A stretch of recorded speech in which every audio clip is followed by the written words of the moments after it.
Well, you have finally got here. You are listening to the Erskine Music Podcast. Here, by popular demand, we discuss life, culture, Christ, and of course, music.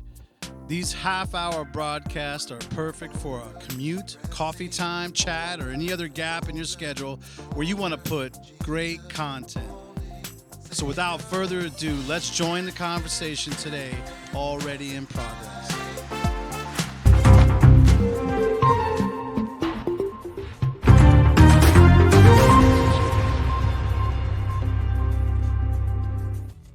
All right, we are here from the land of YouTube Shorts, and this came up on Cliff Buell, his page, and I'll just go ahead and say, let's do this. We need to hit something here. Okay. Access granted. We need to do that maybe a couple of times. Access denied. Maybe not for the youngest of audiences that are out there. I know that there's kids who watch this show, and I do appreciate the love that I get from all the kids that are out there. We do want to inspire multi-generational faith with this show and the content that's here and some of the commentary that's here. And since it's pretty much lighthearted for most of the time and the occasion, kids can watch this. But I will go ahead and say, access granted. For those of you who are mature enough to understand where we're at in the issue of pro-life, some of the pro-life issues, access denied. some of the things that this person who's probably, I'm going to go ahead and say, not a believer at the time of the airing of this video, we want to continue to pray for this person's salvation so that perhaps in a future video that's being made, this person could have the before and after effect as well. And so this confrontation takes place on the streets as a street preacher is preaching, presumably college campus or somewhere where there's young students that are there.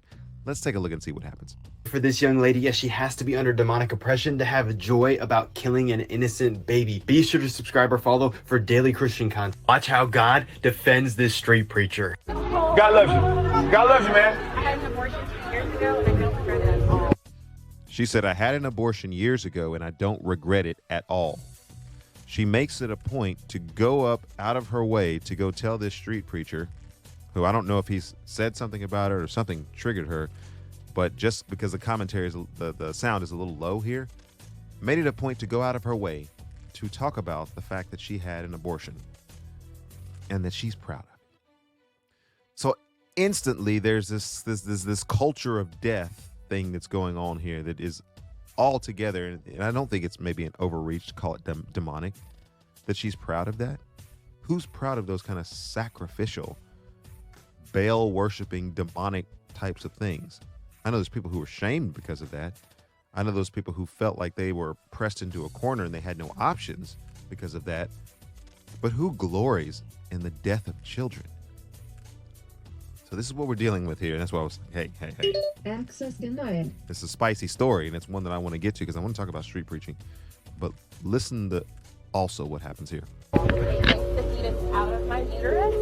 They yanked the fetus out of my uterus, and I'm so happy. Okay. I'm so grateful. Okay. And I'm a professor at this university. Okay. And I make more money than you. Hold on a second. Hang the heck on. First, just a second. I'm not going to go back and rehash what it was that she was just talking about. And not only was she glorying in the fact that she had an abortion, but she's glorying in the fact that she can describe with some detail the process of destroying this human being that was inside of her body. But it gets worse. Not only is she proud of those things, but then she doubles down as though to just recalibrate and just say, okay, I want to try to give you the worst essence of who I am by allowing myself to be in a position where I can make little of who you are. I'm a president of something. I don't know what she's the president of. She's the president of people who destroy their babies. I don't know if she's president of death, wherever she's at. She's the president of saying absolutely ridiculous stuff. She might be the president of being demonically oppressed. She's the president of something there that she's quite proud of, believing him not to have very much stature because, after all, he's just a street preacher, right? He's just a street preacher. Street preachers have no status in society. They are nobodies in society. And you know what? Maybe Charles Spurgeon, maybe others, George Whitefield, maybe others who were out there and whom society looked down upon them until they looked up to the Savior that they were preaching about. Jonathan Edwards. Maybe those sinners who were in the hands of an angry God began to recognize that there was, even though there was this low status, even though in 1 Corinthians, there's the foolishness of the preacher who's out there preaching and saying things to dead people, believing that those dead people can come alive. Maybe in the foolishness of all of that, in all of those moments, this street preacher who has no value whatsoever, she says of herself, I'm a president of something. And what are you, this lowly street preacher that's out there? Oh, but wait, there's more. I probably make more money than you. I probably make more money than you. Man, if you ever want to get the street preacher, tell them that you make more money than them.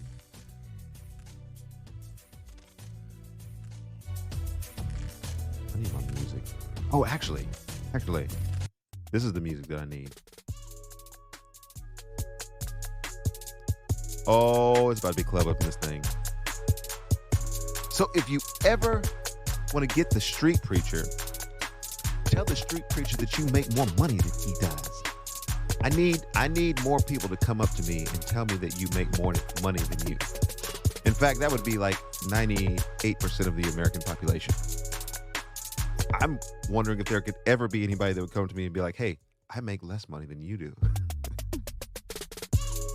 What kind of dumb argument is I probably make more money than you? So the point that she's trying to make here is this Nacho Libre moment. My life is good. My life is good. She's trying to say my life is good.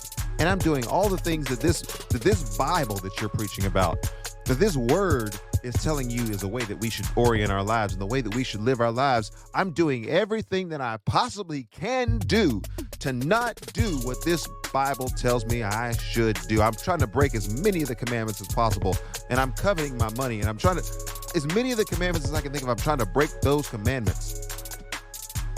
What are you, lowly street preacher? Don't like you. Also known as hate you. Murder in my heart.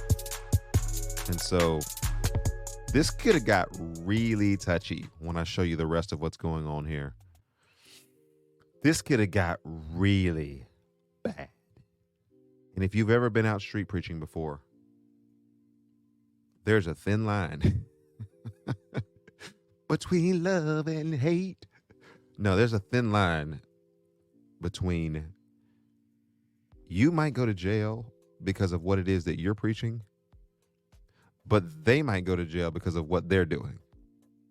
And you have to watch this play out before you kind of know and kind of discern what actually is going on here. But listen to the rest of this. Okay. And what else? What's your name? I'm signing your. And so this is great. If you're a street preacher that's out there or you desire to street preach, look, calm, collected, thoughtful. And so those, okay, yeah, I hear what you're saying. So what is your name? See, the one that asks the question is the one who gets to dictate the conversation. So he's taking control. He's taking control back of this conversation by asking her, what's her name? That's a question that people don't want to answer. People don't want to answer that. One, they're on video, because then people would know her name. People would be able to troll and do all those different things. But do you remember in Genesis chapter 3, where Adam and Eve would walk with God in the cool of the garden, cool of the day? They would walk with God and having a sense of intimacy. In Genesis chapter 3, when they ate of the fruit and they had transgressed the law of God and the boundaries that he had given them, and they hide themselves from God, God tells them, he asked them a question in which he already knew the answer. Where are you? Resident in that, there is this having to account for oneself that when we're in sin, we don't want to do. We don't want to have to answer to anybody. We don't want to have to tell them who we are. We don't have to reveal ourselves and identify ourselves. And so She says some expletives here that I'm glad they crossed that out. But none of your business. I'm not telling you. I'm not giving you anything by which I am accountable to you. I am completely over you. I am completely better than you. I am completely unneeding. I don't think I just made up a part of speech. Unneeding of anything that you're telling me about this word. Life is good. I'm doing well. I'm making money. I'm happy. And listen, you overplayed your hand. You overplayed your hand. All of those things that you just said, you just start listing them in a category. This is what you need to understand as a street preacher. This is what you need to understand when you meet sinful, demonically oppressed, or just sinfully, mentally deranged people who are out there when you're street preaching. This is what you need to understand. Everything that they're saying is something that they're lying about. This might be breaking news to you. In fact, we need the icon. I'm going to give you guys some breaking news. Wait for it, folks. In the words of Donald J. Trump, stand back and stand by.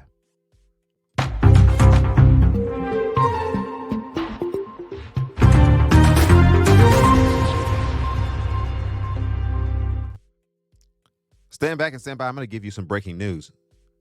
Here it is. People lie.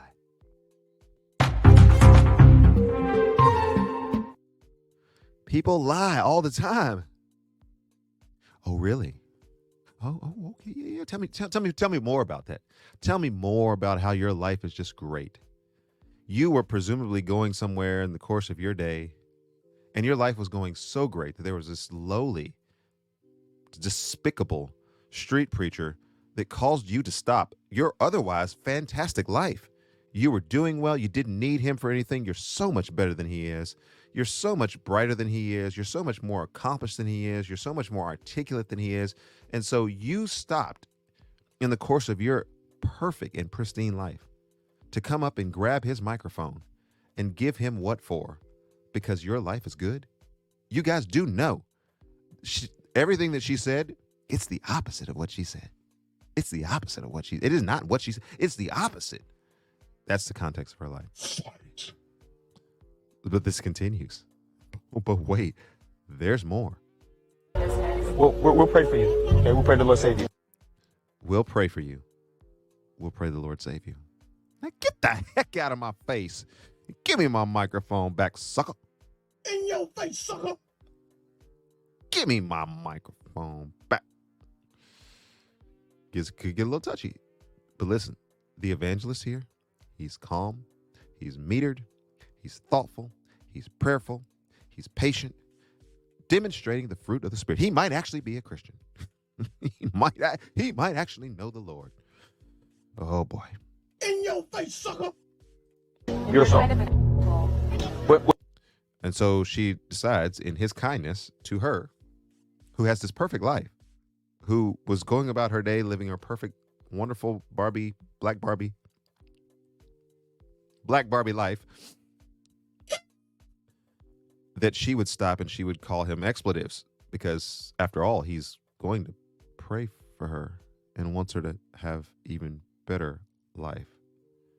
And so he's that expletive, whatever that got crossed out there. You use your own imagination. I'm telling you, kids.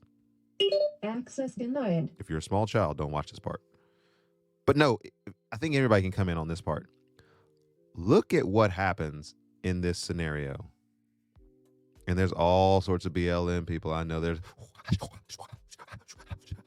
just have a conniption fit here at this next part. What makes me that? You won't give me my mic back. Please give me my mic back, please. She grabs his microphone because she's having a great life. And she doesn't need him nor care anything about him. But he's going to pray for her. And that might just be a little bit unacceptable to the world. Young lady, thank you. Thank you. Have a good day. Okay, you're not struggling. Give me my dang microphone. In your face, sucker. All right. This is tense. And I love this next part. God bless you. God bless you. Hi. Okay, God bless you. And I know the Spirit of God does give you self-control in these situations. The Spirit of God will help you to not get yourself in trouble. The Spirit of God will help you to have an answer and a reason for what it is that you believe in those moments and in those times. He gives grace in those situations. I've been in those situations before, been tense before, had people upset before, but look at what happens. No, it's not. You should probably let him have it, is what the police officer who is standing here is watching this confrontation is saying. You should probably let him have it. That's his property. That's his stuff. He's not breaking any laws, but you are. And so a white, bald-headed police officer with a black, weave-headed lady, braid-headed lady is having a confrontation. Oh, this is internet gold. Just this snippet is enough to send the views to the moon and back. But that's not all that we need to see here. Of course, if you were Black Lives Matter, of course, if you were one of those woke groups that were out there and just always looking for, oh, there's a racism over here and then racism over there, and look, that was racist right there, and look, that camera's racist because it's got a black screen on it. If that's the kind of orientation that you have in life, then yes, you're going to be triggered by everything, because everybody and everything and everything that's everything and everything that everything is racist. Police officer's probably racist here. Man, I love this police officer. I don't know what his name is. I don't know what his bald-headed white police officer name is, but I love this police officer. He actually did his job. And I wish that this was like in Seattle or somewhere. We need to reimagine policing and reimagine that police actually have to engage the community. You ever tried that one out in Seattle? Anyway, I digress. Right now, you're under arrest. Walk away right now. Walk away right now. Put the microphone down. Walk away. This is a case study. Fight. Black people. Are there any black people who are watching this show today? If you're black and you're watching this show today, I just want to give you a special service announcement. When the police officer tells you to do something and tells you you have a quick amount of time to do it, you probably should do it. What does the saying go? Comply first, complain later. If she thought that there was something that was amiss in his instructions, then she could have gone back to her very happy life, her very fulfilled and well-content life, and not even worried about this person or this police officer at all. She could have just gone back to what she was doing and not have to worry about it, not have to grab anybody's microphone, not have to hang on to anything, not have to resist what the police officer is saying, not have to be belligerent at all, because her life was so good. She was killing babies and doing all these different things that she's so proud of. And you know, I'm expanding that sort of this tension point of like, this is not comedy at all. This is the worst form of human existence whatsoever. So I'm trying to put a little comedic spin to this, but you recognize how tense this situation is. People watching this, the police officer involved, black, white, street preacher, all the different things are going on in this setting right here. Watch what happens. Let go right now. Let go right now. Yes or no? Let go right Now you want to argue. now. Yes, no. Yes or no? You're under arrest. Put your hands behind. We pray for the great. Pray. Oh, dang. She didn't see that happening in her otherwise happy life. She didn't see that one going on right there. Police officer had to sop her up like a biscuit, put her hands behind her back, and go ahead and make that arrest. You're being belligerent. And I know Black Lives Matter will come and say, well, you know, yes, you didn't do this, didn't do that. I think that video is pretty clear. Let the man's microphone go. I'm going to arrest you if you don't. And then the argument back and forth. A police officer, you know what she was plagued by, and what got her was her pride. You know, I'm so proud about my sin that I'm going to go up and I'm going to tell a street preacher what for. And I'm so proud of what it is that I'm doing and resisting what this street preacher's out there doing that I'm going to tell the police officer, I don't need to listen to you either. Listen, we're going to talk about it at some point, but there's this black girl attitude that I want to find a helpful, and it's not all black girls. Obviously, my daughter's a black girl. It's not all black girls, but there is out there. And I want to come with actual facts and figures. I don't know if it's 10%. I don't know if it's 15%. I don't know if it's 50%. I don't know what the actual percentage is, but I meet these black girls at McDonald's. I meet these black girls when I go to Little Caesars, and they have an attitude. And if you order something, which is apparently what you do when you go to an establishment, if you order something, they get mad at you. I'm not sure why you're mad at me for ordering this, but that's what you do when you go through the drive-thru. I'm not sure why you're mad and upset that I have had the temerity. I have the audacity to try to order something off the menu. Oh my goodness. Oh my goodness. But these black girls who have an attitude, somebody should say something about that. I guess I'm the one that's going to say something about it, but I'm not going to say it today because we got 2 stories today. So this is this young lady getting sopped up like a biscuit and then put in a paddy wagon. And it's kind of like, you know, I understand that there's been some historical injustices that have taken place in our country. I know where we live. All right, folks. But at the same time, we need the police at times when people are just acting crazy out there. They just going crazy out there and just doing whatever they think they want to do. And so that happened in this situation. And as a result of that, this lady, I don't know how much time she needed to spend in jail. Maybe she got out later that day.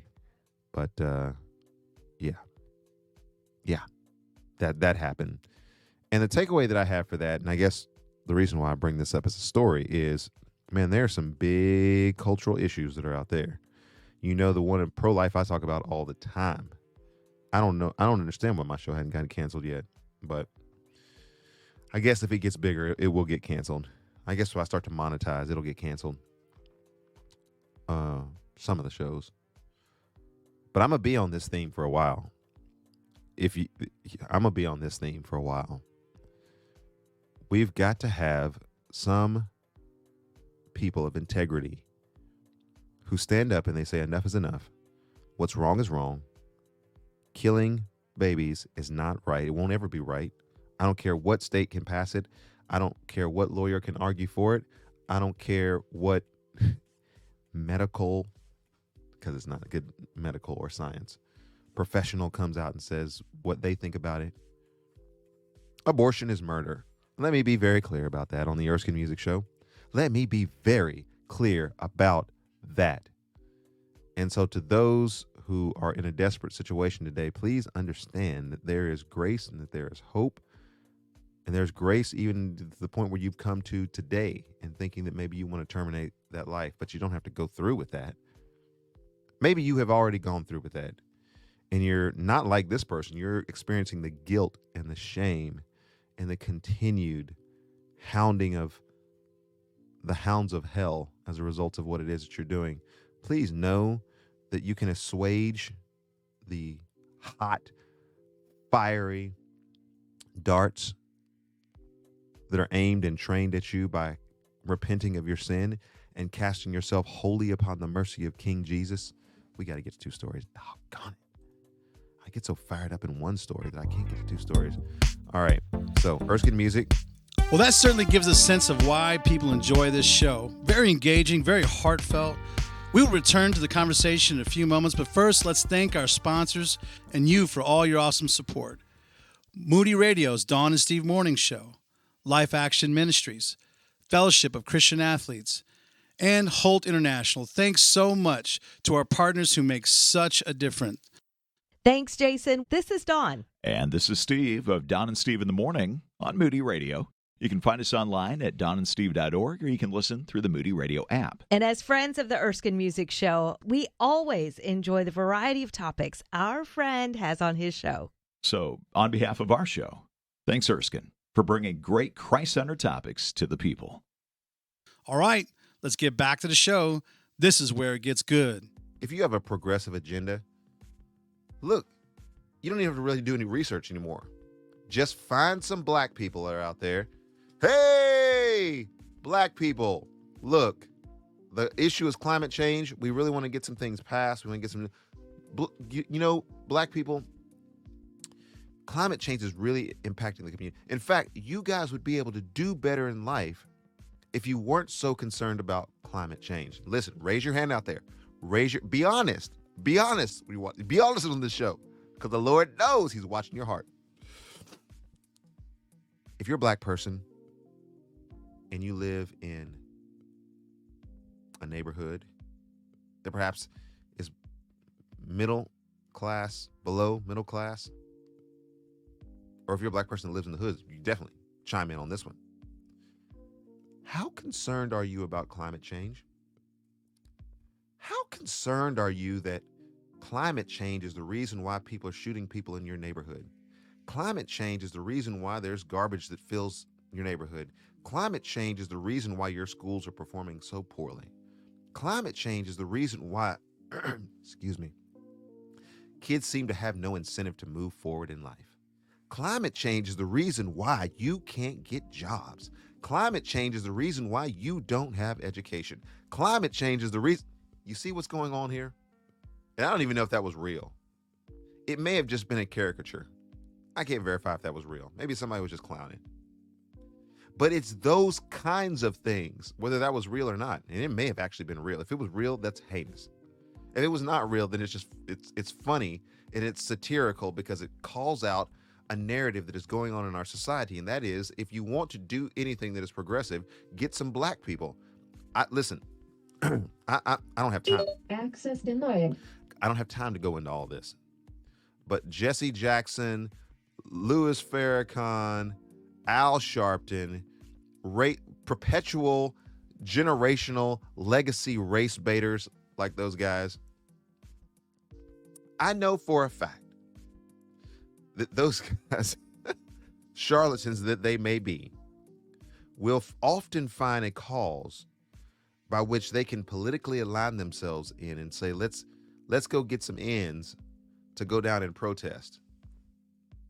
Let's go get some of our good, some young black folks to be upset about this and protest and show the visual demands of what it is that we want.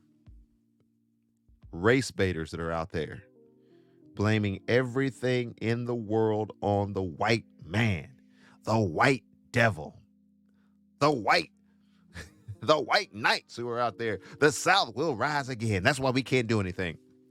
Listen, I'm from Texas. I've been called an N. I've been physically abused as a black person in this culture, in this society. What the heck does that have to do with the God-given ability that God gave me to play music and to be in sports and to use my sports to get an education and then ping pong from that to getting a master's degree? Now, I'm not saying I bootstrapped that. By no way am I saying I bootstrapped that and did it all on my own. But I'm just simply saying, man, we got a lot of victims out there. Thomas, can you talk to us for a second?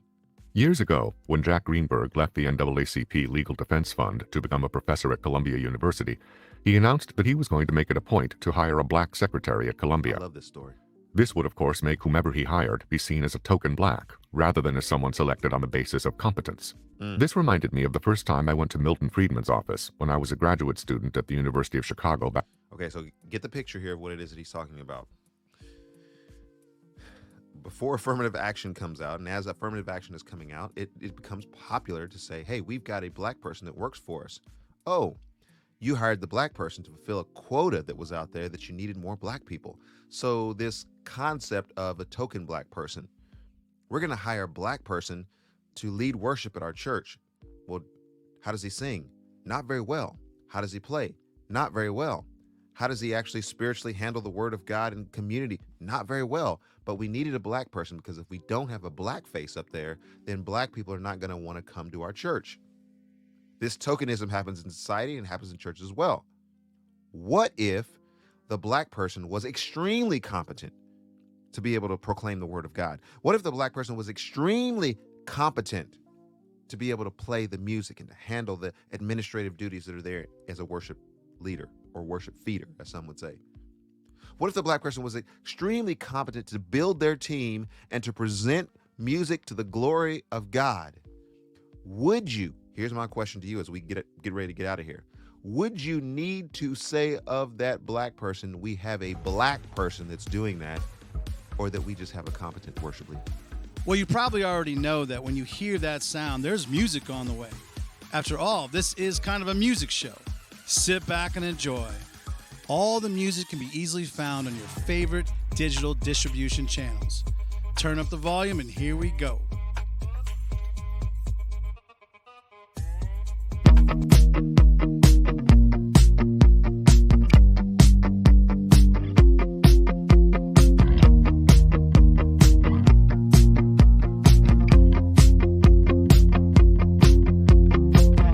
What you gonna do?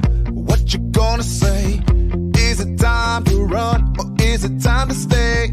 Is there anyone or anything that would take all you got to get everything? Your heart's pumping, no stopping, like a tidal wave that keeps coming. You're running and running for something, yeah, yeah. You're gonna make it some way, somehow.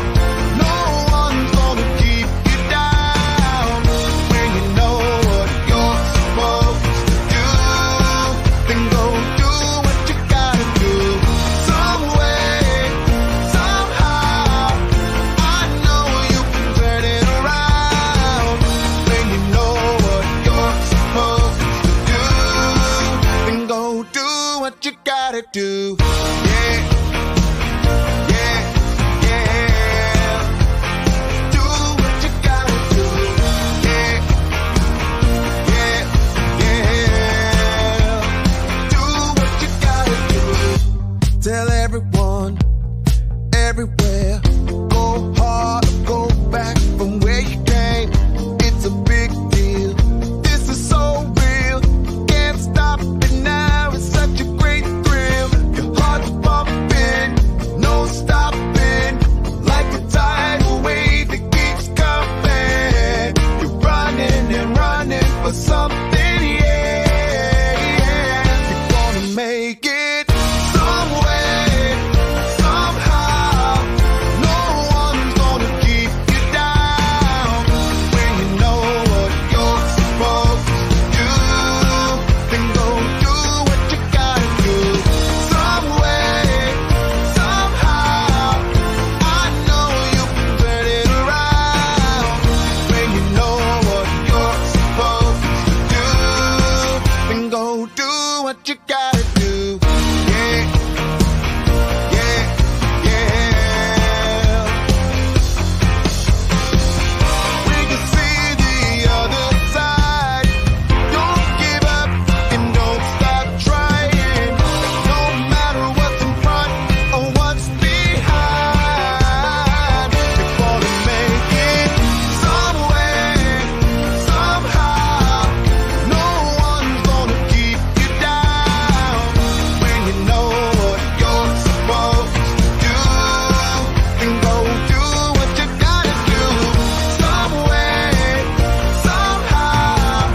I know you can turn it around when you know what you're supposed to do. Then go do what you gotta do.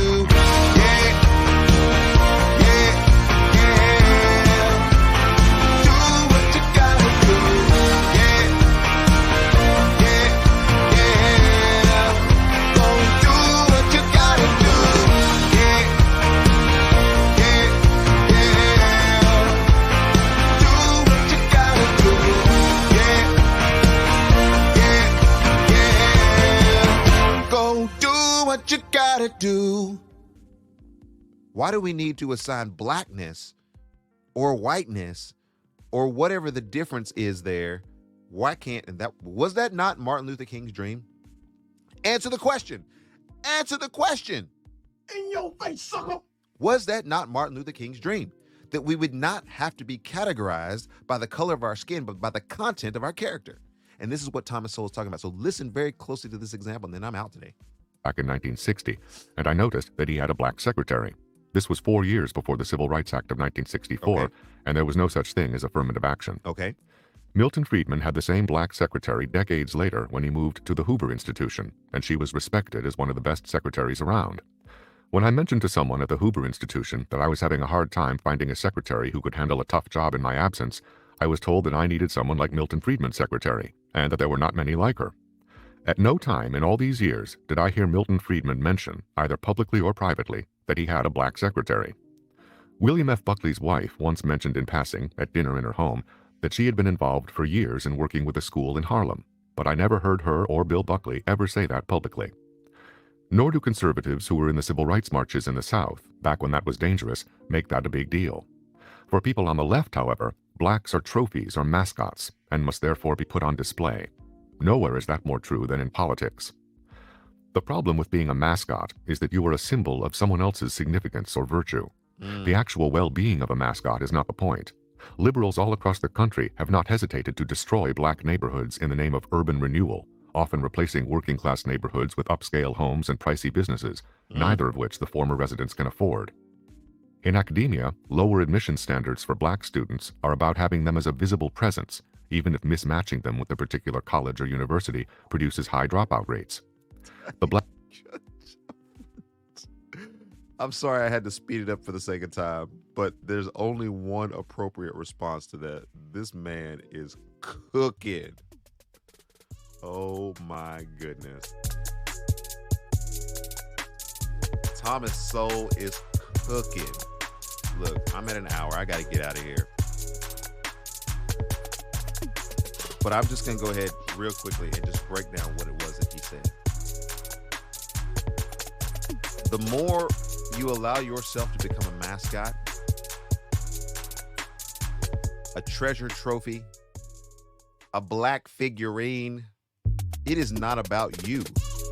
It is about those other people who are using you to point to how intelligent they are, or how wise they are, or how tolerant they are, or how gracious they are, or how magnanimous they are. It is not about you. It is not about what it is that you've done. It is not about your achievements. It's not about your abilities. And so black people getting co-opted politically, and I would even say sometimes spiritually, is nonsense. We have come to the end of this episode. Don't miss a final word from Erskine. Hey guys, tell your friends about this show. And as always, I look forward to your interactions. Please contact us as you are able. We love to hear from you. Okay, friends, let's go and make a difference.